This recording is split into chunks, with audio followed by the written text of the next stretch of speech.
আমি ডক্টর সুভায়ন মণ্ডল, neurosurgeon. Purple month উপলক্ষে caesar এবং এপিলেপসি বিষয়ে কিছু কথা বলতে চাই। প্রথম কথা জানতে হবে এপিলেপসি কী। এপিলেপসি ব্রেনের অনেকগুলো সেন্টার যদি সিনক্রোনাসলি অ্যাক্টিভ হয় এবং তার থেকে যা ম্যানিফেস্টেশন হয় সেটাকে আমরা এপিলেপসি বলি। সিজার হচ্ছে এপিলেপসির যে ম্যানিফেস্টেশন, যেটা আমরা দেখি মোটর সিমটম, মোস্টলি সেটাই আমরা সিজার বলি, যদিও অ্যাবসোলিউট নয়। এপিলেপসি আর সিজারের মধ্যে একটা সূক্ষ্ম ডিফারেন্স রয়েছে। সব সিজার, যদিও এপিলেপসির একটা অন্যতম সিমটম, কিন্তু সিজার হওয়া মানেই যে এপিলেপসি আছে তা কিন্তু নয়। এরকম হয় অনেক সময় বাচ্চারা জ্বরের পর কনভালশন হয়, সেটাকে আমরা বলি যে সিজার। সেটা ট্রানজিয়েন্ট, কিছু দিনের জন্য থাকে, তারপর নিজে নিজেই চলে যায়।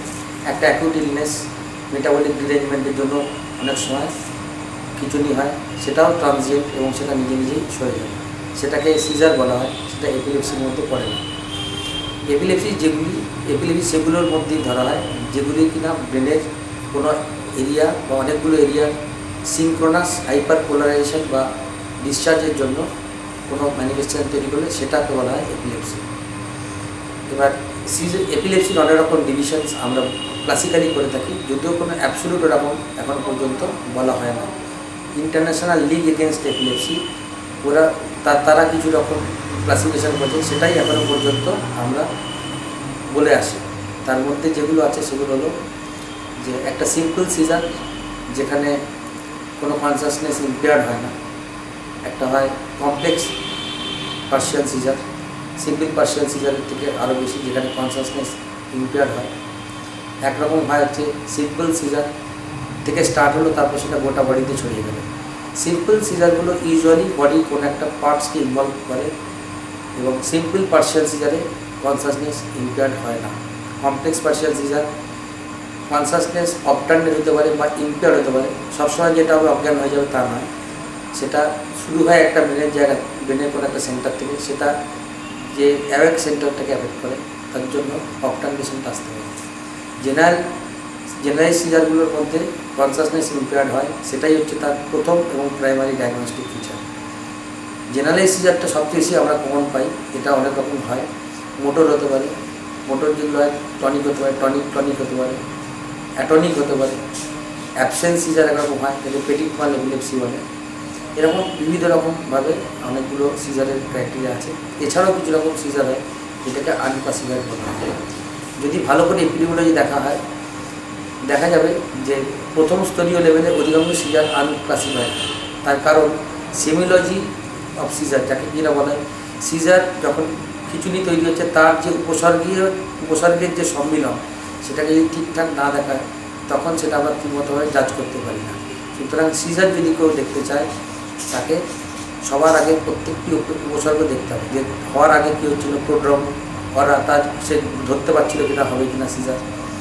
আচ্ছা, তারপর তার ইকটাল ফেজ একটা থাকে, যখন সে কিনা খিঁচুনি হতে পারে বা অ্যাটনিক হয়ে যেতে পারে। আরেকটা থাকে যে পোস্ট ইকটাল, যখন খিঁচুনি বা যে সিজার অ্যাক্টিভিটি বন্ধ হয়ে গেল, তারপর পেশেন্ট কেমন আছে, অ্যামনেসিয়া আছে কিনা, ভুলে যাচ্ছে কিনা, কোনোরকম ভমিটিং হলো কিনা, একটা প্রোফাউন্ড হেডেক আছে কিনা, এই সকল জিনিসগুলো দেখা হয়।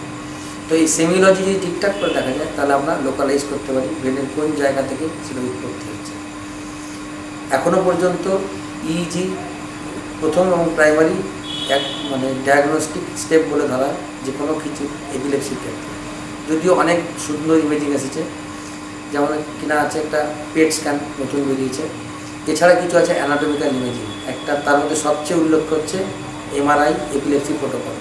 ইউজুয়ালি মোর দ্যান 3 টেসলা মেশিনে, মোর দ্যান 1.5 টেসলাতে বেটার বোঝা যায়। এছাড়াও আরও অনেক কিছু আসছে, ভিডিও ইলেকট্রোএনকেফালোগ্রাফি আসছে।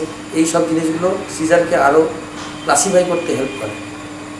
সিজারের জন্য আগে অনেক রকম মেডিসিন ইউজ করা হয় হতো, এখন সেই পুরোনো যুগ থেকে আমরা আরও নতুন যুগে উত্তরণ করেছি। আগে ফেনিটয়েন ইউজ করা হতো, কার্বামাজেপিন ইউজ করা হতো, সোডিয়াম ভ্যালকুয়েট ইউজ করা হতো। এখন আস্তে আস্তে অনেক ক্লাসিফিকেশন বর্ধনার জন্য দেখা যাচ্ছে যে নতুন যে ট্রেন্ড আসছে, সেখানে লেভিটাইরাসেটাম, ল্যাকোসামাইড এগুলো যোগ হয়েছে।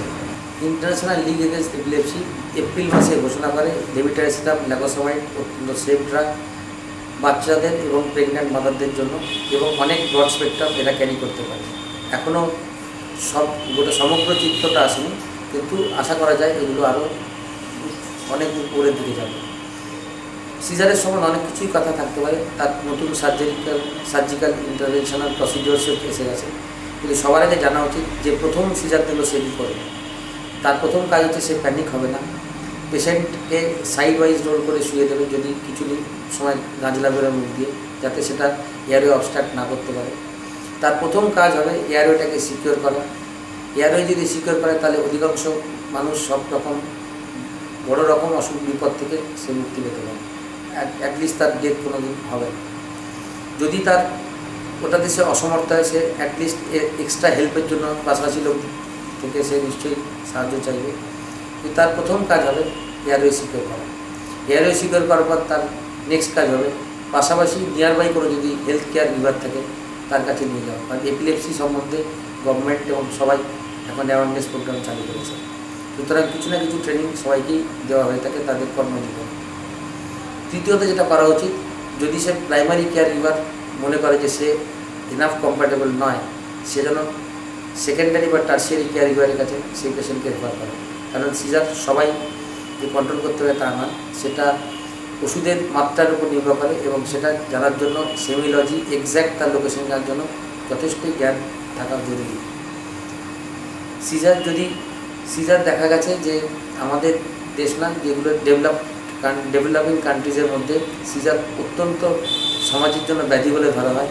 মেয়েদের বিয়ে হয় না, বাচ্চাদেরকে আরও সিজারে ফেলে রেখে তাকে পঙ্গু করে দেওয়া হয় যাতে ব্রেন আরও নষ্ট হয়, এবং দেখা যায় সিজারকে একবার যদি প্রমোট করা হয় সে আরও অনেক বেগে আরও এগিয়ে যায়।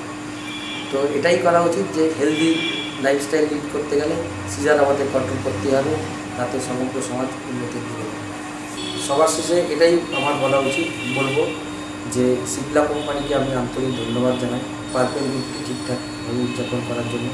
আরও অনেক কোম্পানি হয়তো করবে, এরা ইনিশিয়েট করলো, তার জন্য নিশ্চয়ই এরা আলাদাভাবে প্রশংসা কাম্য করে। এদেরকে ধন্যবাদ জানিয়ে আমার শেষ করছি।